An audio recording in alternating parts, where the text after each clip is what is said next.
5 tips that will help you better understand and enjoy Bungie's newest extraction shooter, Marathon. Number 1, got heat issues? While there are many upgrades for heat management in the faction upgrade trees, as well as cores and implants that also reduce heat, the main thing you can do to minimize heat usage while traversing the map is bunny hopping.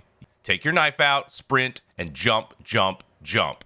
Only when your feet are on the ground will you expend heat, which means you'll be covering a lot more ground if you're in the air a majority of the time. And for MNK users, you can automate this even more. In your key bindings, bind both the secondary jump and switch to knife to the scroll wheel up. Now every time you scroll up, you both put your weapon away and start bouncing the very instant you touch the ground. This also makes you gyrate up hills, something that would be hard to do manually. Number 2, the power of the knife. If you suffer from ammo issues, don't forget about your old trusty knife. While your quick melee is very ineffective, the knife can take out unshielded combatants, runners included, with very few swipes.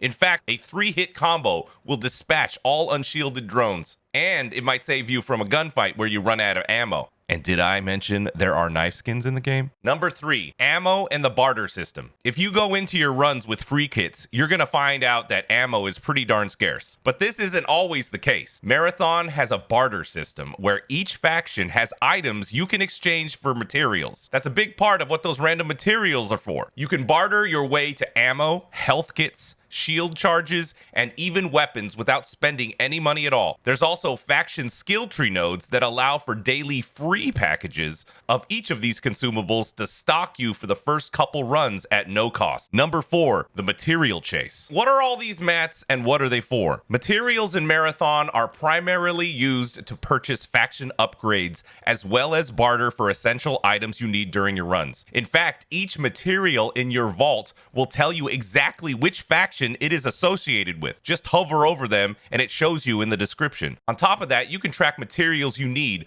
by marking them with a yellow eye, which makes the materials much easier to identify while you're scavenging around the map. Number 5, the Rook. There are 2 main gameplay loops in Marathon. 1, complete contracts for each faction to level up, receive rewards, and unlock faction upgrades. And 2, collect materials that can purchase both faction upgrades and barter for armory items. When you load in as one of the main shells with teammates, your objective primarily is the contracts, with material gathering as secondary.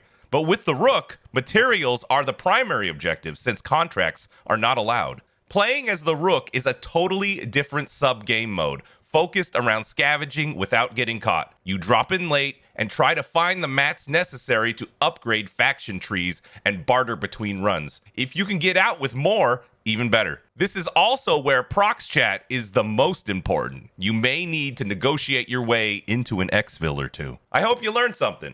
We will be exploring Tau Ceti 4 and squatting up live on Twitch on Marathon's release on March 5th. And don't forget to subscribe for more Marathon content. Bonus tip, you know, the shield generators and health kits and all those other enhancements like cardio kick lying around the map, you don't have to pick them up. They don't even have to touch your inventory. All you have to do is use your secondary use key and you will use it right where it sits on the map. No hitting your inventory, just instant activation. Don't just leave unused items lying around the map. Inject it right there and move on.